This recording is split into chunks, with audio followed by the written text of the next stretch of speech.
Ça enregistre, parfait. Alors, donc merci à tous d'être présents aujourd'hui pour cette visite sous une nouvelle forme.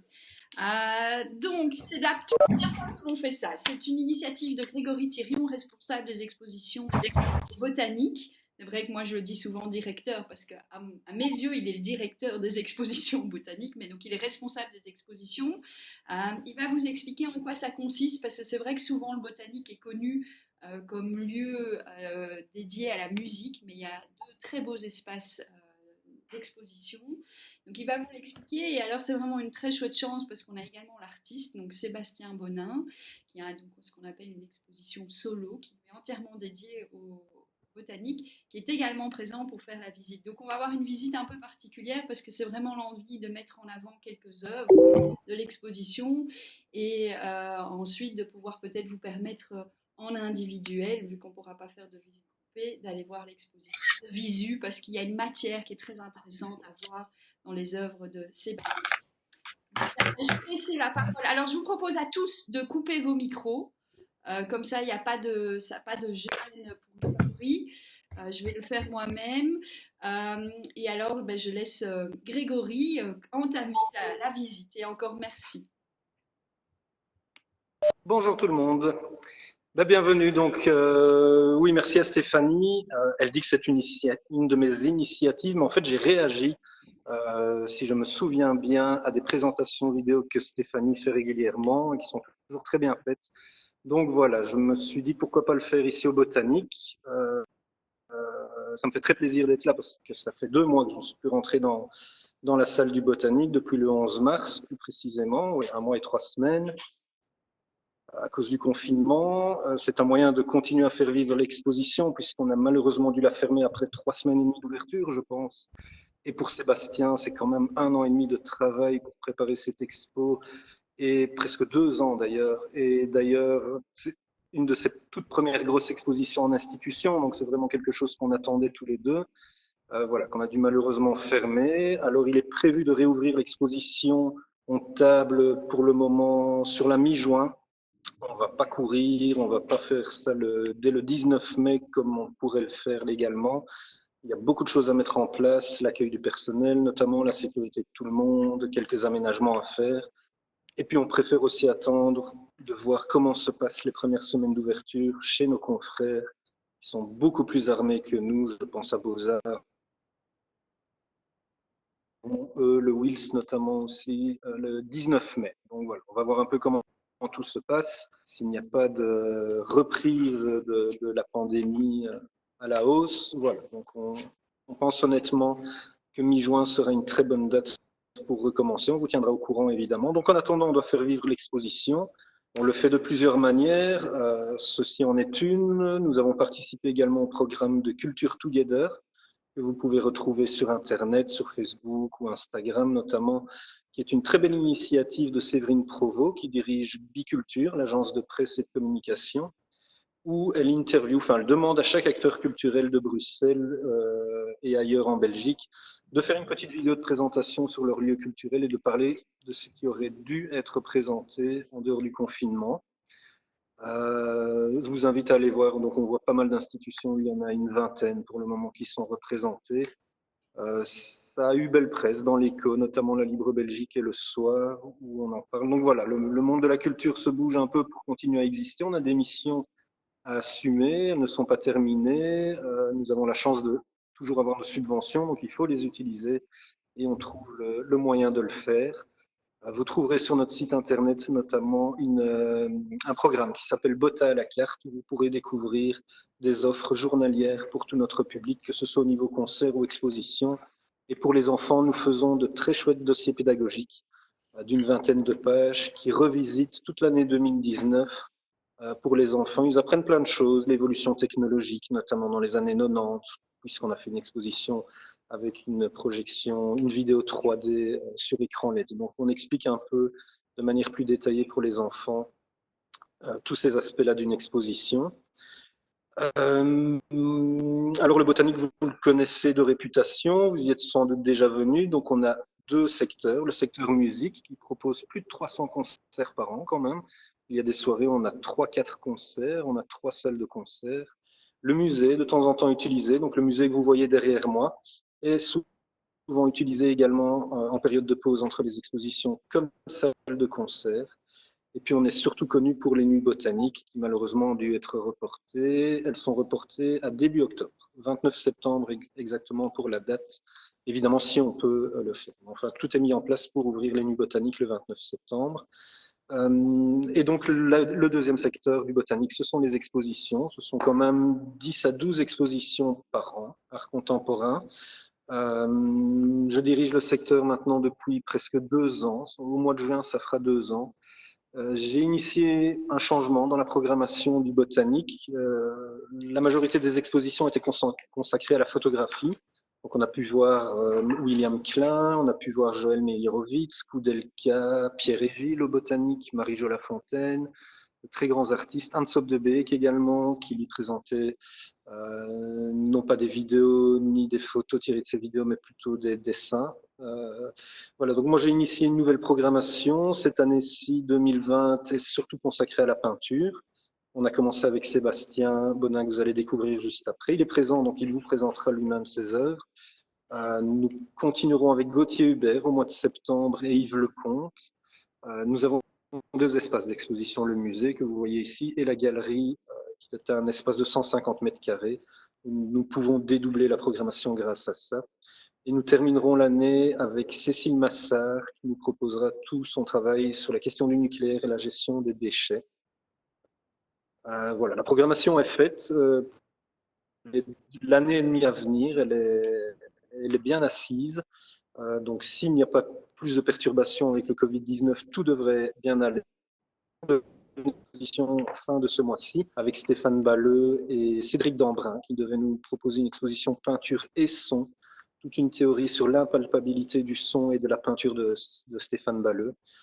Malheureusement, nous avons dû reporter cette exposition et afin de pouvoir garder une programmation qui tient et qui ne soit pas trop perturbée, on a préféré la reporter d'un an pour pouvoir garder tout le reste de la programmation en place. Il est beaucoup plus simple, évidemment, de reporter une expo que d'en décaler 6. Voilà. Si vous avez 2 ou 3 questions sur le botanique, c'est peut-être le moment. Et puis on passe à Sébastien. On les entend. Alors, je regarde s'il y a des questions. Je ne vois pas de questions. Mais c'est vrai qu'il y en a beaucoup qui connaissent hein, le botanique. Ouais. On était déjà venus nous-mêmes avec le cercle. Donc non, ils sont avides. Moi, je pense qu'ils sont avides. Ils veulent voir Sébastien et l'expo. Voilà. Et Sébastien est là. Bon, bonjour à tous. Donc on commence. Tous. Je vais faire 2 ou 3 mots d'introduction sur Sébastien, comme ça il évite de trop parler de lui avant et on va directement sur les œuvres. Il préfère. Enfin, il pourra compléter évidemment si j'oublie 2 ou 3 choses. Mais Sébastien, ça fait quelques années qu'on se connaît. Avant de diriger les expos du botanique, j'avais une galerie qui s'appelait DT Project, juste à côté de la place Stéphanie. Je l'ai fondée et dirigée pendant 7 ans, près de 7 ans. Et on a commencé à travailler, Sébastien et moi, en 2015, ensemble, donc sur les 2 dernières années de la galerie. Juste le temps de faire une très belle expo solo et de le faire participer à 2 expositions de groupe. Et moi, j'ai découvert le travail de Sébastien au Wills lorsqu'il a été exposé à l'exposition Unseen 2, donc il présentait la nouvelle génération, Unseen 3, pardon, la nouvelle génération d'artistes belges. C'était aux environs de 2012. Il a ensuite été montré à Beaux-Arts dans Belgian Six, groupement de 6 artistes belges. Également une présentation de la nouvelle génération belge.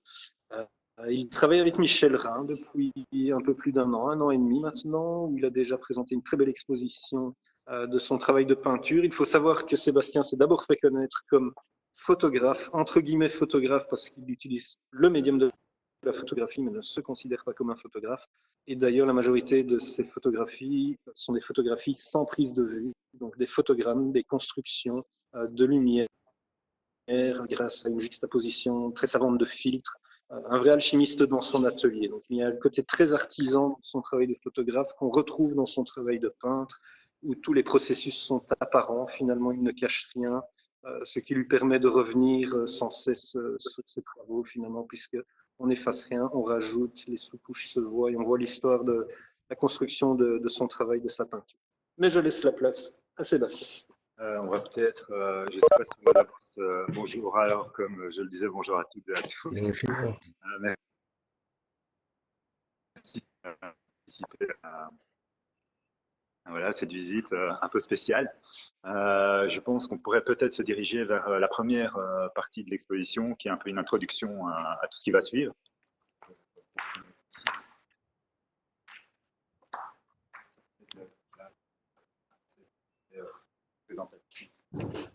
Donc voilà, je ne sais pas si, si on voit bien, parce qu'il y a des changements de lumière. Je ne sais pas si on voit très bien. C'est bon. Et vous, on avait, Voilà, vas-y, ouais. on envoie. Alors j'ai choisi cette série de travaux. Enfin, j'ai commencé l'exposition par montrer en réalité d'où venait ma pratique en tant que peintre. Alors pour moi, c'est un moment, si vous voulez, un peu charnière dans l'évolution du travail, parce que c'est à partir de ce moment-là qu'il y a une rupture qui s'opère, une rupture avec la photographie. Et donc, comme le disait Grégory, je quitte à un moment donné la prise de vue, l'appareil photo, et je me retrouve dans ma chambre noire avec tous les. Donc, dans la photo argentique, il y a toute une série d'étapes. J'ai choisi à ce moment-là de n'utiliser que la dernière étape, qui est l'étape de la chambre noire. Pourquoi? Parce que j'ai trouvé des choses qui étaient, enfin, qui me correspondaient plus, si vous voulez, dans la manière de chercher, de triturer le médium et d'essayer d'en extraire d'autres éléments, des éléments qui sont plus proches de la lumière, mais aussi de la couleur. Donc là, par conséquent, j'avais imaginé de projeter de la lumière sur du papier photosensible. Cette lumière, je l'ai projetée non pas avec un agrandisseur photographique, mais plutôt avec un projecteur de film Super 8. Vous allez voir que dans l'exposition, il y a souvent un lien, enfin, il y a un lien avec le cinéma, il y a un lien avec la musique, il y a un lien avec toutes ces choses qui nourrissent ma peinture. Donc là, c'était une série de films. L'œuvre s'appelle Veinte leggi sotto i mari, ce qui veut dire les 20 minutes sous les mers en italien. Pourquoi en italien? Parce que j'avais trouvé, si vous voulez, le film Super 8 dans un vieux marché. Il était en italien. À l'époque, on distribuait des extraits de films très courts. Donc là, comme il n'y avait pas le son, voilà, j'avais utilisé ça. Je laisse le film, donc je suis en chambre noire. Je projette le film sur le papier photosensible et je laisse les 2 minutes exposer le papier photo quoi, pendant le temps de la pellicule. Donc voilà, j'ai eu ce que vous voyez ici comme résultat. Comme le disait Grégory aussi, je laisse toujours tout apparent. Ici, en l'occurrence, il y a des petits bouts de scotch avec lequel je collais le papier photosensible. À un moment donné, j'ai décidé de tout laisser. D'ailleurs, c'est ce qui va constituer un peu aussi la peinture par la suite, c'est-à-dire que tout est montré, le gesso, les traits de construction, la moindre chose. En fait. C'est quelque chose pour moi qui était de l'ordre de la générosité. J'avais envie de montrer et un peu plus dévoiler aussi, surtout à l'heure actuelle où on essaye souvent, je trouve, de tout cacher pour avoir un espèce de résultat complètement parfait. La perfection, moi, enfin, en tout cas dans le travail, c'est un de mes ennemis, donc j'essaye un peu de m'en distancier. Donc voilà, ici, donc c'est un élément très important. On peut peut-être faire un petit panoramique.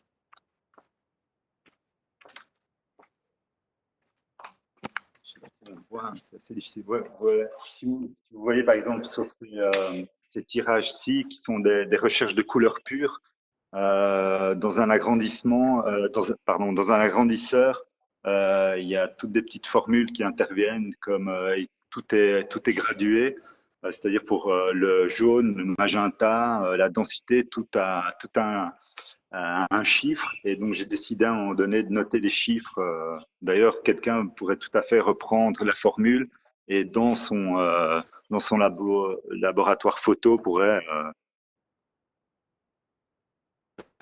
reproduire ça. Donc voilà, l'exposition commence comme ça, avec, si vous voulez, par la gauche, avec une introduction à la photographie et à ce qu'allait devenir ma peinture. On peut peut-être commencer directement avec cette œuvre-ci, qui est assez représentative, je trouve, donne un peu le ton de l'exposition.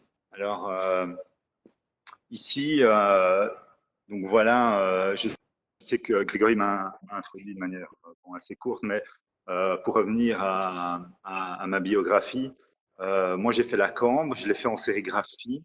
C'est là que j'ai découvert derrière la photo durant mes études. J'ai aussi énormément de cours d'histoire de l'art parce qu'il faut savoir qu'avant d'avoir fait la cambre, j'ai fait les Beaux-Arts, j'ai fait mes secondaires aux Beaux-Arts, voilà pour la petite histoire. Donc j'ai eu des cours d'histoire de l'art très tôt.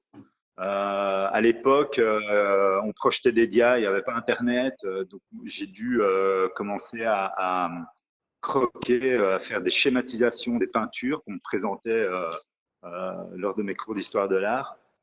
J'ai été déterré il y a à peu près 3 ans ou 4 ans dans un déménagement. J'ai retrouvé cette espèce de cours avec toutes ces annotations.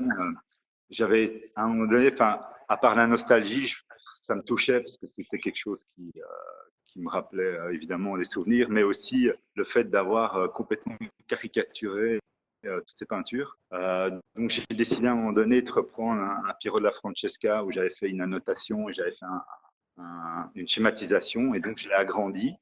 Il y avait cette idée aussi de s'imaginer, de reproduire les couleurs. Quelles étaient les couleurs? Je ne suis pas, par exemple, allé voir la peinture. Enfin, je la connais, elle est on va dire qu'elle est dans ma mémoire, mais j'ai pas été depuis la revoir. De mémoire, je me suis imaginé les couleurs. Je leur ai donné des autres noms parce que chaque couleur a toujours évidemment son nom. Là, j'avais envie d'introduire la couleur dans des problématiques actuelles. Donc, j'ai associé une problématique contemporaine au nom d'une couleur. Donc, peut-être se rapprocher. Peut-être c'est plus je sais pas si on en voit. Ouais, tu filmes, par exemple, Think Tank Yellow, vous avez en dessous Soveso Green, Better Before Red, Glory Brown, Inequality Pink, et je lis Social Network White. Donc, voilà. Ça me rappelait aussi ces espèces de petits cahiers de dessin ou de coloriage où on met toujours la couleur, on la note et il faut remplir. Voilà, il y a toujours ce petit jeu aussi. Enfin, je veux dire, dans le quotidien, on peut retrouver plein de références à la peinture. On peut les retrouver dans des petits cahiers d'enfants où il faut remplir, par exemple, ça, le jeu des 7 erreurs, par exemple. Souvent, on prend une peinture dérive comme ça de l'image d'histoire de l'art. Là, j'ai repris ça aussi. Enfin, ça me faisait aussi penser. Pour la suite, enfin, je sais que chaque peintre aussi a son autoportrait. Enfin, beaucoup de peintres, pas chaque peintre, énormément de peintres ont un autoportrait. Moi, j'ai décidé à un moment donné de faire mon autoportrait, mais j'avais envie, non pas de le faire en peinture, mais j'avais envie de le faire à travers les mots, à travers avec une machine à écrire sur du papier. Donc, j'ai noté, si vous voulez, de manière un peu manichéenne, tout ce dont, enfin, tout ce que, ouais, que j'aime, le j'aime pas. Euh, donc voilà, je pense que c'est quelque chose qui me caricature bien. J'avais aussi donné, c'est aussi une expo où j'avais envie de donner à voir, mais aussi à lire. Évidemment, je ne sais pas si on voit bien. Je peux peut-être le rendir quelques. Ouais,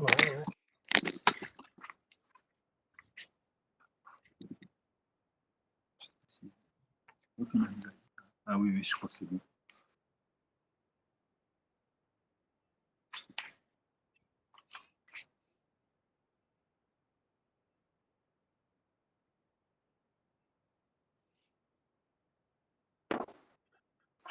Donc voilà, pour moi, c'était vraiment l'autoportrait du peintre. On peut peut-être passer. Qu'est-ce que tu en penses? La collection. Mhm. Oui, faut qu'elle est là.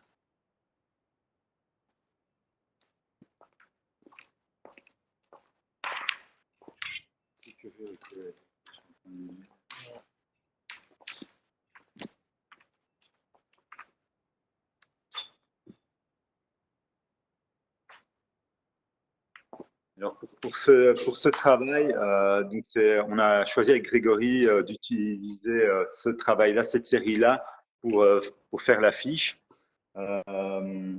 J'ai été chercher dans tous mes livres d'histoire de l'art et de peintre, j'ai été chercher un élément, là en l'occurrence c'est un contenant ou des contenants. J'ai été les glaner à travers chaque peintre, enfin, pas chaque peintre, mais des peintres que j'ai choisis.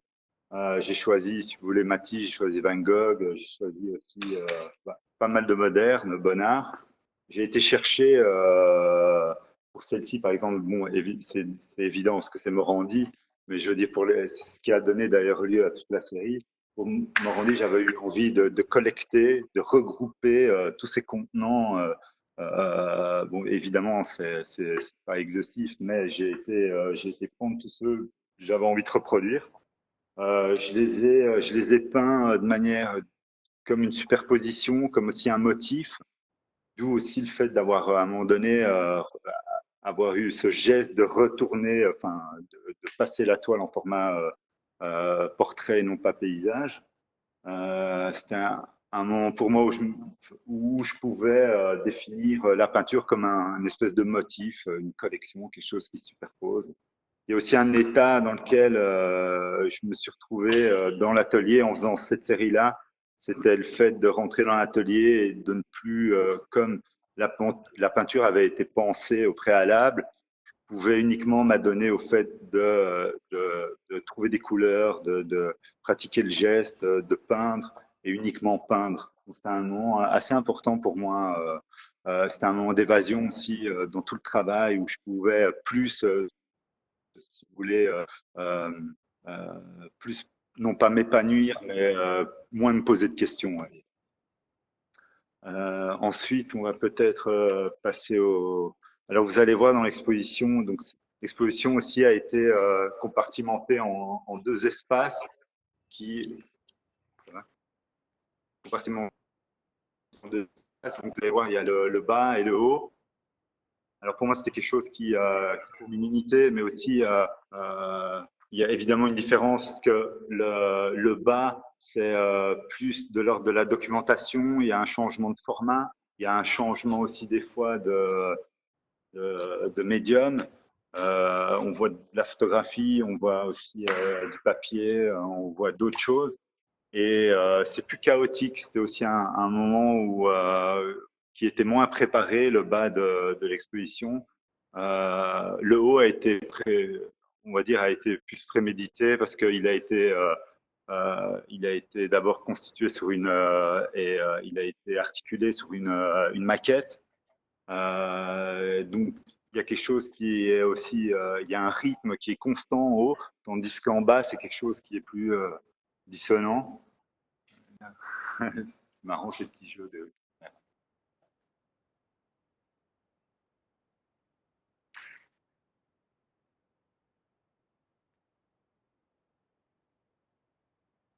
Bon, après on montre. Ouais. Donc cette exposition en bas est plus, enfin en bas pour moi c'était plus de l'ordre du chaos, c'est plus chaotique. En haut c'est plus, euh, c'est pas un système, mais c'est quelque chose de constant qui est mis en place. On montrera après, vous verrez la différence. Dans les séries aussi qui est en bas, c'est aussi une introduction aussi à ce qui va être présenté en haut. C'est-à-dire que j'ai aussi une manière de peindre où souvent chaque tableau en amène un autre. C'est-à-dire que mon dernier tableau introduit toujours le suivant.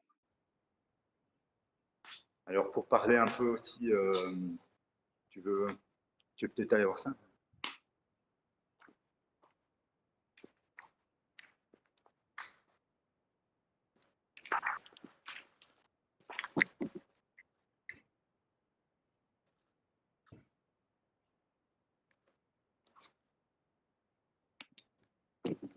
Alors voici une série, je ne sais pas si on voit bien,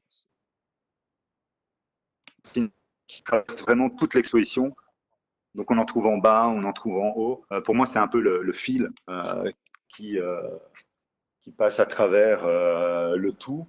Si vous voulez, ici, alors, il y avait ce jeu d'affiches. J'ai toujours été fasciné par les affiches d'exposition. Je trouve qu'il y a vraiment des choses qui se passent. Dans le livre aussi, parce que toute l'exposition est nourrie évidemment, je trouve souvent énormément de choses à travers les livres d'histoire, de là, les livres de peintres. Ici, on retrouve un peu les codes de la mise en page, les codes de l'affiche. Dans cette peinture-ci, et ça, c'est ce qui est évidemment un peu l'élément, le dénominateur commun à toute cette série, c'est aller prendre toutes des choses qui existent, qui sont là, mais de les mélanger. Si vous voulez, c'est comme si tout était réel, mais rien n'existait. C'est assez paradoxal. Donc c'est aussi chaque élément existe, c'est-à-dire Nicolas de Staël existe, la peinture, c'est une reproduction d'un vieux de Tervuren du 19e, qui s'appelle Joseph Cosmans, je veux le savoir. Le titre a été emprunté à une exposition de Mike Kelly, et donc chaque élément existe, est là, mais mis ensemble crée une fiction. C'est-à-dire, voilà, on est dans une totale fiction qui est des fois de l'ordre pas du fantasme, mais peut-être des choses que j'aurais voulu voir, que j'aurais espéré rencontrer dans mon parcours d'artiste. Je me le suis réapproprié pour pouvoir les faire exister à travers ma peinture, à travers ces gestes-là. D'ailleurs, vous en verrez d'autres. Il y en a en haut, il y en a une de l'autre côté. J'espère de toute façon que vous viendrez en personne voir l'exposition. Vous verrez, il y a vraiment cet élément-là qui jalonne un peu toute l'exposition. On peut peut-être se diriger vers.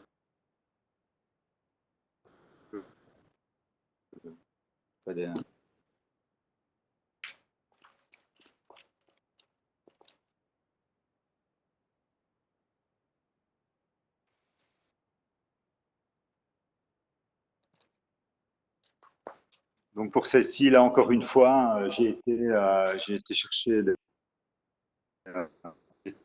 toiles qui me, qui me font me rappeler que j'aime la peinture et qui me font me rappeler aussi pourquoi je suis peintre.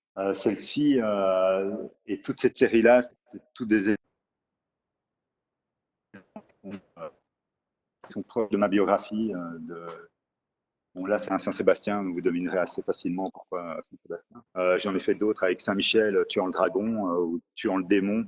Saint-Michel tuant le démon, c'était de Saint-Michel qui représente Bruxelles. C'est une usine aussi devant laquelle je passais souvent étant enfant avec mon papa qui avait des bureaux à côté. Et donc, des fois, je devais attendre dans la voiture et j'avais cette espèce de grande enseigne de Saint-Michel, et qui est d'ailleurs une marque, c'est une usine de tabac, je pense. C'est ça, hein, c'est une enseigne c'est un logo de cigarette en réalité.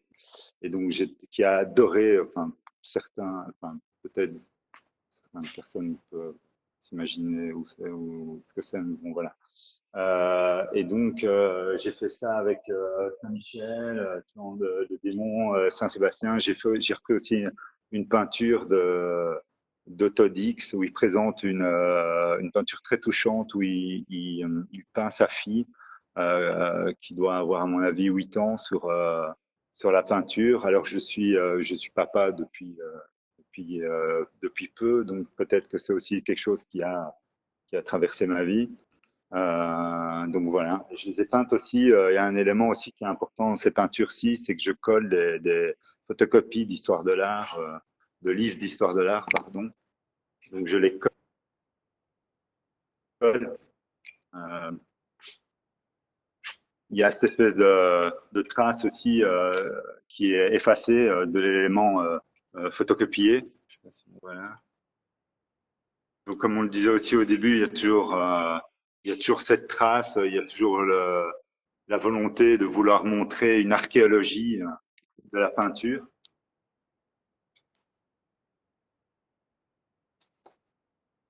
J'ai l'impression qu'on n'arrive pas à voir. Tu nous dis, hein, Stéphanie, si les vues sont pas bonnes, hein. Non, non, on n'a pas. Moi, en tout cas, je n'ai pas le tournis. Non, non, c'est très bien. Ouais, bien. Les détails des peintures, ça va, on les Alors, voit il un y a du peu? texte, c'est toujours un peu flou au début, donc on ne sait pas Oui. toujours bien lire. Voilà, ça dépend. Là, ça va. Là, c'était une chanson The Night Has Opened My Eyes. C'est une chanson des Smiths. C'est le titre d'ailleurs des chansons des Smiths. Euh, Là, je peins aussi que des parties, que des éléments. Souvent, je vais aller choisir dans la peinture l'élément qui pour moi est l'élément cadenas, celui qui cadenasse la peinture, qui est de par la composition, de par certaines couleurs rend la peinture ou si vous voulez forte. Et donc du coup, je vais chercher ces éléments. Je peins souvent pas le reste.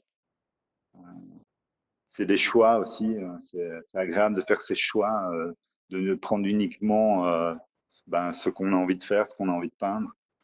Pour celle-là aussi, elle avait été. Donc vous allez voir là, ce dont je parlais tout à l'heure, c'était vraiment une des, une des peintures emblématiques de cette série. Toujours pour moi, évidemment, je parle pour ma personne. C'est voilà, reprendre les codes, par exemple, de Baselitz, toujours cette espèce de peinture renversée, de l'utiliser avec une peinture de Van Gogh assez peu connue. Je vais souvent aussi essayer de chercher des peintures moins connues, de l'associer à un autre titre. Et donc voilà, c'était vraiment une espèce de fiction. Ça marche un peu, si vous voulez, comme des films aussi. Ce que je vous disais, mon rapport très fort avec le cinéma. Enfin, je suis un cinéphile. Je pense être un cinéphile. J'en regarde beaucoup. Donc je ne sais pas si regarder beaucoup de films, c'est être un cinéphile, mais en tout cas, voilà, j'en regarde beaucoup. Euh, on peut peut-être du coup aller directement sur l'autre, comme ça on voit aussi. Il y a aussi j'essaye aussi de mettre aussi un peu d'humour enfin un peu d'humour, c'est peut-être beaucoup dire, mais en tout cas des choses qui me font rire. Euh, J'étais tombé dans un livre qui montrait le travail de Martial Reis, qui est un artiste, un peintre français qui est encore vivant. Il avait ce titre d'expo que je trouvais absolument très drôle, qui est Made in Japan, tableau horrible, tableau de mauvais goût. Je trouvais qu'il y avait vraiment... euh, en fait, le titre est tellement fort pour moi que ça me donne envie de voir l'expo, mais ça me nourrit déjà assez. Donc, je la trouvais aussi très drôle, donc je lui ai emprunté ce titre. Euh, voilà, un peintre de paysage belge. Souvent aussi, j'essaye de trouver des peintres, des artistes belges enfin, voilà, qui sont un peu oubliés. J'aime ça. J'ai toujours eu ce goût pour l'auteur.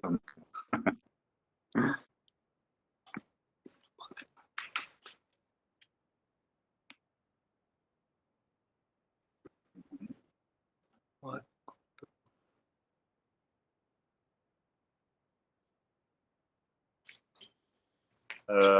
Donc voilà, là c'est pour le premier étage, pour le rez-de-chaussée, pardon. Au premier étage, voilà, on va monter et là vous allez découvrir